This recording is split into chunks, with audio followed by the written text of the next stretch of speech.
absolutely critical that all of our nations stand. 네. 자, 지금 작년 가을에 한미 연합 공군 훈련, 공중 훈련을 했을 때 모였던 전략 자산들 돌아간 걸로 알고 있었는데 지금 다시 한반도로 몰려들고 있습니다. 어떤 자산들이 오고 있는 겁니까? 네, 가장 크게는 항공모함과 네. 강습 상륙함, 이런 사전 배치 전단 이런 전력들인데요. 네. 현재 동북아시아 지역에는 일본 지역에 로널드 레이건과 와스프라는 항공모함과 강습 상륙함이 배치가 되어 있습니다. 그런데 통상적으로 한 개 전구에는 이렇게 항모와 강습 상륙함이 한 개 세트만 배치되어 있는데 최근에 와스프가 사세보에 들어와서 그 원정 타격 전단이라고 하는 실전 작전용 어떤 전단 구성을 완료를 했고요. 네. 지금 본업 리처드가 원래 있었던 본업 리처드가 태국에 코브라 골드라는 훈련 목적으로 갔었는데 네. 거기에서 최근에 2월 26일 날 출항해서 지금 다시 한반도 쪽으로 올라오고 있습니다. 네. 그런데 한 가지 주목할 것은 이 본업 리처드가 강습 상륙함 그 자체뿐만 아니라 네. 우리가 사전 배치 전단이라고 하지 않습니까? 네네. 전쟁에 대비해서 대규모 물자를 갖고 있는 그 배와 같이 온다는 얘기입니다. 네. 자, 먼저 이 칼빈슨 호와 로널드 레이건 호라고 하면은 유명하죠. 핵 추진 잠수함입니다. 어마어마한 군사력을 배 위에 싣고 다니는 이 항공모함 전단이 두 개가 한반도로 배치되고 있고요. 이 와스프함, 본업 리처드호 이 두 가지는 탑10에서 여러 번 소개를 해드렸던 강습 상륙함입니다. 이 안에는 미 해병대원이 2,300명에서 2,500명이 동시에 상륙할 수 있는 장비들이 있고요. 거기다가 또 이 갑판 위에는 소형 항공모함이라고 일컬을 정도로 F-35 전투기가 20대 정도 싣고 이동을 할 수가 있습니다. 이러한 4개 전단이 동시에 움직이는데 조금 전에 이희로 국장이 얘기를 해주셨는데 이 와스프함 말고요. 사전 배치 전단이라고 있습니다. 그러니까 별명이 그거죠. 바다 위를 떠다니는 무기고라고 하는데 한 개의 기갑 여단 정도의 장비들이 이 배 하나에 다 실려 있습니다. 그러니까 전쟁을 치르기 전에 장비를 먼저 실어 날라놓는 그 배인데 이 배는 원래 혼자 움직이지 않습니까? 그런데 같이 지금 본업 리처드와 움직이고 있다고요? 네. 저 필릴라우라는 배는 그 태평양 지역에 원래는 괌 주변을 떠다니고 있는 제3 사전 배치 전단 소속의 함정입니다. 네. 원래는 이 전단이 6개로 구성이 되는데 6척의 함정으로 구성이 되는데요. 한 척에 한 개의 여단급을 완전 무장시킬 수 있는 그런 기갑 여단을 무장시킬 수 있는 전차 장갑차가 들어가고요. 이것이 6개가 하나로 움직이게 되면 미군 표현대로라면은 한 15,000명에서 18,000명의 미군 병력이 30일 동안 작전할 수 있는 모든 장비와 물자가 다 있다라고 아하. 표현을 하고 있습니다. 네. 원래는 저 본업 리처드라는 강습 상륙함 전단 따로 움직이고 네. 사전 배치 전단 따로 움직이는데 네. 이번에 태국 코브라 골드 훈련이 끝나고 나서 미군이 공개한 사진을 보면 2월 26일 날 태국에서 저 본업 리처드와 필릴라우가 같이 출항해서 지금 모처로 나간 것으로 되어 있습니다. 자, 지금 보면요. 이 강습 상륙함에는 미 해병대 2,000명 이상이 탑승을 하고 있고요. 여기는 한 개 기갑 여단에 해당되는 무장 장비들이 있습니다. 그러면 이 두 대가 같이 움직인다. 장비와 사람이 같이 움직인다는 것은 당장도 전투를 실시할 수 있을 만큼의 전력들이 같이 움직이고 있다. 이렇게 얘기를 할 수가 있는데 조금 전에 지금 그랬습니다. 모처로 움직였다. 그 이유가 있습니다. 작년까지만 해도요. 미국이 이렇게 전략 자산들을 이동시키고 움직이면 어디로 움직인다고 항적을 다 공개했습니다. 일반인들도 알 수 있게 공개를 했고 특히 B2 폭격기 같은 경우에는 파일럿들이 송수신하는 무전 내용까지도 일반 주파수를 써서 사람들이 들을 수 있도록 이렇게 했었죠. 근데 지금 움직이는 이 배들, 특히 이 병원선 그리고 조금 전에 얘기했던 사전 배치 전단, 강습 상륙함 모두 위치 항적을 다 끄고 움직이고 있다고요. 네, 맞습니다. 그럼 뭘 의미합니까? 통상적으로 저 강습 상륙함과 같은 군함으로 분류된 배는 원래 AIS가 보고가 되지 않습니다. 위치 정보가 보고 안 됩니다. 네. 단 저 화물선 같이 생긴 배 그리고 저 병원선 저런 함정들 같은 경우에는 미군도 이제 군사용으로 사용을 하지만은 통상적인 물자 수송에도 사용되기 때문에 해상에서의 각종 사고에 대비해서 AIS라고 그러죠. 자기 위치를 10분 단위로 보고하게 돼 있습니다. 네. 이렇게 계속 떠 있는데 이상한 것은 지금 아까 말씀드렸던 태평양 지역에 있는 그 6척의 사전 배치 전단 각 함정들의 위치가 AIS 상으로는 분명히 항구에 계류되어 있는 것으로 나와 있는데 실제 어떤 사진이라든가 각 국가의 어떤 보도자료를 보면은 엉뚱한 나라 항구에 가 있거나 즉 위치가 틀린 경우가 좀 많이 나오고 있고요. 네. 저 머시라는 그 병원선 같은 경우에도 원래는 2월 23일 날 샌디에고를 출항한 것으로 돼 있습니다. 그렇죠. 그런데 AIS 정보상에는 아직도 샌디에고 항구에 계류되어 있는 것으로 돼 그 있습니다. 말은 지금 항적 정보를 껐기 때문에 마지막 위치가 샌디에이고로 나온다 이 말씀이신 거죠? 두 가지 가능성입니다. AIS를 껐거나 혹은 AIS 정보를 속이고 있다는 얘기입니다. 아. 어디 있는지 알 수가 없도록 왜 되어 있어요. 즉 전쟁에 임박해서 얘들이 언제 어느 전구에 나타날지 모르게 함으로써 지금 북한이 계속해서 김정은이 좀 숨어 다니고 있지 않습니까? 네. 언제 미군이 쳐들어올지 모른다라는 그런 불안감을 계속해서 장기간에 걸쳐서 줌으로써 김정은뿐만 아니라 북한군을 피로하게 만들기 위한 그런 전략을 보입니다. 그렇군요. 그러니까 불과 몇 개월 전만 해도 미국의 전략 자산들이 움직일 때는 사람들이 알 수 있도록 이렇게 정보를 노출을 했었는데 최근 들어와서는 아예 알 수 없도록 은밀하게 움직입니다. 그 대표적인 일화가 있었다고요. 최근에 미국에서 있었던 일인데 이거 무슨 얘기입니까? 군 통신 보안이 뚫렸다. 이 네, 얘기는. 저 지금 화면은 그 미국에 있는 민간 통신 동호회입니다. 동호회 네. 홈페이지인데요. 여기서는 미군뿐만 아니라 각종 응급통신, 예를 들어서 뭐 구조부대라든가 네. 해안경비대라든가 이런 사람들이 주고받는 통신들이 통째로 올라옵니다. 네. 녹음 파일이 통째로 올라와서 서로 공유하는 그런 사이트인데 그것이 2월 중순에 미국 국토안보부의 요구에 의해서 일시적으로 폐쇄가 됐었습니다.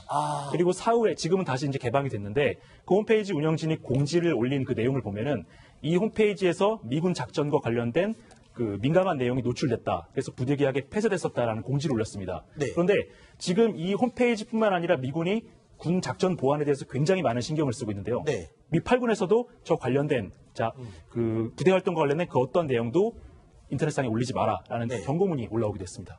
김종호 실장님, 이렇게 미군이 갑자기 통신 보안과 군의 움직임에 대해서 철저하게 비밀을 유지하라고 하고 예민하게 반응하는 것, 어떤 지금 한반도 상황과 연관을 지을 수 있는 부분이 있습니까? 현재 모든 미군의 작전 동향이라든가 현재 바로 저렇게 통신 보안을 향해 중시하는 건 전부 다 뭔가 한반도에서 전쟁을 할 수도 있다 이런 것을 보여주는 것인데 네. 아직까지 뭐 대통령이 한반도에 전쟁을 하겠다고 결심한 건 아니지만 네. 언제라도 대통령이 결심해서 시실하면은 전쟁할 수 있는 모든 만반의 준비를 네. 수군의 상황으로 봐야 되겠습니다. 네. 자, 이런 가운데 또 다른 미군 병력의 움직임이 있습니다. 특이한 점이 있어서 소개를 해드릴 텐데요. 이라크 아프간 전쟁에 참전을 했던 미국 주방위군이 5월 달에 PP 훈련, 이 퍼시픽 패스웨이 훈련이라고 하는데 여기에 지금 투입된다고 한다라는 내용이 있습니다. 이건 뭘 의미하는 겁니까? 퍼시픽 패스웨이 훈련이라는 게 뭐 하는 훈련입니까? 미국 본토에 있는 미군을 미국이 만약에 해외에서 전쟁을 수행할 때 그 본토에 있는 병력을 전쟁터로 신속하게 보내기 위해서 수행하는 훈련입니다. 네. 지금 저기 있는 그 76 보병 여단은 인디애나 주 방위군입니다. 네.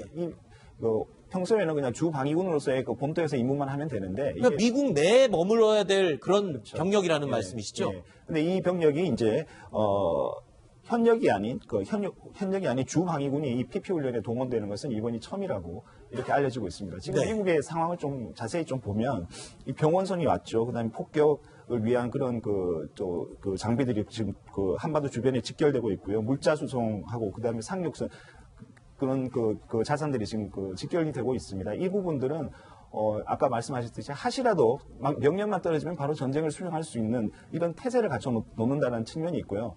미국이 지금 전 세계에서 제일 군사력이 강한 나라이고 뭐 1년에 800조 가까이 국방비로 쓴다고 하는데 이 자산들을 한반도 주변으로 모으는데 도대체 비용이 얼마나 들겠는가라는 생각이 들거든요. 그렇다면 이것을 그냥 헛되게 그냥 이렇게 그 돈을 버리려고 이거 하지는 않을 것이다. 뭔가의 큰 목적을 달성하려고 하는 그런 의도를 갖고 있다라고 생각이 되었습니다. 네. 자, 그리고 보면은요, 지금 이 미 주방위군 76 보병 여단이라는 이 병력은 이라크와 아프간 전쟁을 치렀던, 그러니까 실전 경험이 있는 최근의 전쟁을 치렀던 부대라는 이야기잖아요. 그것도 의미가 있을 것 같은데요. 네, 맞습니다. 주방위군이 투입되는 것은 현역 병력이 부족했을 때 이 병력 부족을 보완하기 위해서 하는 네. 것인데요. 자, 우리가 5월 원래 퍼시픽 패스웨이 훈련은 매년 3차례 실시되는 훈련인데 5월 달에 저 주방위군 부대가 온다는 저 시기적으로 약간 좀 그 의미가 있다는 것을 되짚어 볼 필요가 있는데요. 네. 우리가 4월 위기설을 이야기하고 있습니다. 그렇죠. 4월 달에는 뭐 지금 뭐 보도에 나왔지만은 뭐 101사단, 82사단 이런 현역 부대들이 계속해서 움직이고 있다라는 그런 위기설이 계속 나오고 있는데 아까도 말씀드렸던 것처럼 저 부대가 이라크와 아프간 전쟁에서 작전했던 것은 안정화 작전이었습니다. 즉 4월 이후에 모종의 어떤 작전이 실시된 이후에 병력 부족에 대비해서 이 부대가 통째로 편성돼서 미국 본토에서 한반도로 오는 그런 시나리오도 생각해 볼 수 있기 때문에 굉장히 심각하게 생각을 한번 해봐야 될 것 같습니다. 네. 자, 어제도 저희 뉴스탑10에서 잠깐 짚어봤던 내용인데요. 미국 하와이에서 군 수뇌부들이 한자리에 모였다라는 보도를 해드렸죠. 이것은 근데 전쟁 훈련에 대한 논의를 하는 그런 자리였다라고 저희가 소개를 해드렸습니다. 자, 이 자리, 지금 어제 모였던 그 회의에 거물급들이 한자리에 모였습니다. 조지프 덤포드 합참의장, 마크 밀리, 존 리처드슨, 로버트 넬리, 토니 토마스.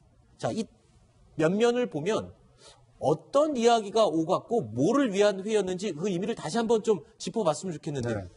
저기에 빠진 사람이 딱 한 명 있는데요. 도널드 트럼프 대통령만 참여를 했으면 네. 이 선전포고를 해도 아무 이상이 없는 모임입니다. 아. 그러니까 전쟁을 수행할 수 있는 사람들이 지금 다 모였다라고 볼 수가 있고요. 네. 또 미국의 그 뉴욕타임스가 보도한 것을 보면 이런 장성들이 모여서 단순히 그 논의만 한 것이 아니라 실제로 이렇게 전쟁 그 훈련을 했다라고 합니다. 네. 보상 훈련을 했다라고 하는데요.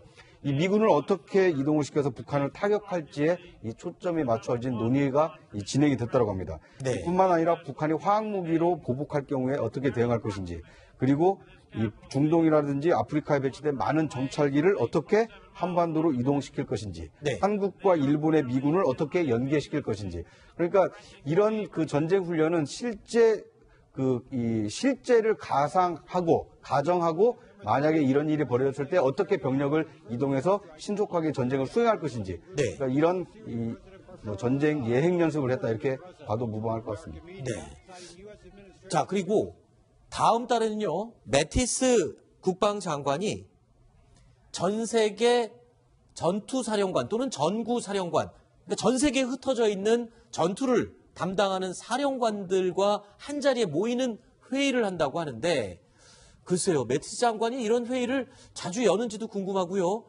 북한에 대한 어떤 군사적 옵션을 준비하기 위한 그런 자리가 될 것이다. 이런 예측도 나오고 있습니다. 예, 매티스 장관이 국방부 관리들에게 북한에 대한 어떠한 형태의 그 가능한 군사 행동도 취할 수 있도록 준비를 하라 이렇게 지시를 했다고 합니다. 이에 따라서 태평양 지역 지상군이 그 사용할 탄약 이런 것도 지금 갖춰져 가고 있다 이렇게 지금 그 보도가 되고 있습니다. 외신에서 보도가 되고 있고요. 지금 뭐 미군이 아무리 세계 최강이라고 하더라도 세계에서 두 개의 전쟁을 동시에 수행하기는 좀 어렵다 이런 그 예상이 지배적인데요. 그렇다면은 여기서 말하는 전쟁이라는 것은 지금 그 분쟁 지역 지금 그 이슈가 되고 있는 분쟁 지역은 한반도 북한 핵 문제이기 때문에 결국 북한에 대한 어떤 전쟁 이 부분에 대해서 지금 심각하게 지금 자기들끼리는 논의하고 있는 것 같다 이런 생각이 듭니다. 네. 네, 최근에 미국 국방부가 전쟁을 위한 그 탄약을 생산을 지시한 적이 있었는데 네. 벌써 탄약을 다 갖췄다고 하는 거 보니까 정말로 굉장히 빠른 시간에 탄약을 생산한 것 같아요. 네. 그런 거 봐서는 정말로 전쟁 준비가 완성된 것 같습니다. 아, 미군의 지금 상황은 모든 준비를 다 완료한 상태, 즉 트럼프 대통령의 결정만 남아있는 상태다라고 할 수 있는 것 같습니다. 네. 그러니까 미국이 이렇게 전쟁을 준비하고 있는 것은 어떻게 보면 북한에게는 마지막 기회를 주고 있는 것일 수도 있습니다. 네. 그러니까 북한에게 만약에 이 비핵화로 들어서지 않으면 대화로서 비핵화가 될 것 같지 않으면 우리는 그 비핵화를 그 군사적 옵션으로 강행할 준비가 되어 있다. 네. 이것을 지금 이 대내외에 지금 과시하고 있다 이렇게 볼 수 있을 것 같습니다. 네. 뉴욕타임스에서는 이런 보도를 내기도 했습니다. 아직까지 대북 군사 작전명이 나온 건 아니지만 공식 확정되지는 않았지만 몇 가지 작전명이 이미 특수부대에 하달이 됐다라고 합니다. 대표적으로 트라이던트 또는 펠컨이라는 작전명이 부여됐다고 하는데 뭐를 짐작해 볼 수 있는 내용입니까? 북한을 염두한 그런 작전일 가능성은 있습니까? 구체적인 내용을 확인할 수 없습니다. 다만 여기서 우리가 주목해야 될 것은 네. 작전명이 나왔다. 지금 트라이던트라든가 펠컨이라는 이름이 나오지 않았습니까? 네. 이런 것이 분명 이제 명확한 작전 명칭인지는 아직 확인이 되지 않고 있지만은 저것이 무서운 것은 이미 어떤 작전 명에 대한 가이드라인이 나왔다는 것은 작전 계획이 나오고 있다는 것이고 시나리오가 이미 만들어졌다는 얘기입니다. 즉, 이 작전 계획과 시나리오에 따라서 지금 미군 병력들이 움직이고 있기 때문에 네. 아까 말씀하신 것처럼 실제로 그 북한에 대해서 북한이 비핵화를 선택하지 않았을 경우에 강제로라도 군사력을 동원해서 때릴 수 있다라는 그런 실제 준비를 거의 마쳤다라고 볼 수 있는 겁니다. 네. 네, 특수정부대의 임무는 두 가지입니다. 네. 하나는 김정은 참수작전이고 네. 또 하나는 북한에 있는 핵미사일 가운데 미국이 그걸 확보해서 한국 쪽으로 다시 가지고 오는 그렇죠. 두 가지가 임무인데 임무가 아마도 그걸 해서 이제 어느 쪽으로 이제 할지가 이제 결정이 돼야 되겠지만 네. 그러니까 참수작전을 쪽으로 하면은 뭐 펠컨이나 될 것이고 그다음에 이제 그 핵미사일을 제거하는. 제거하는 거라면 트라이던트가 될 거고 아마 그걸 가지고 이제 상당히 고민하는 것 같습니다. 네. 지금 한반도 주변을 둘러싼 미군 전력들의 심상치 않은 움직임. 저희 뉴스탑10이 지난해부터 계속 짚어와보는 그런 내용들입니다만 이번 움직임은 또 심상치가 않은 것 같습니다. 자, 뉴스탑10 이번 순서는 여기서 마무리하겠고요. 이희루 국장은 인사드리겠습니다. 오늘 말씀 고맙습니다.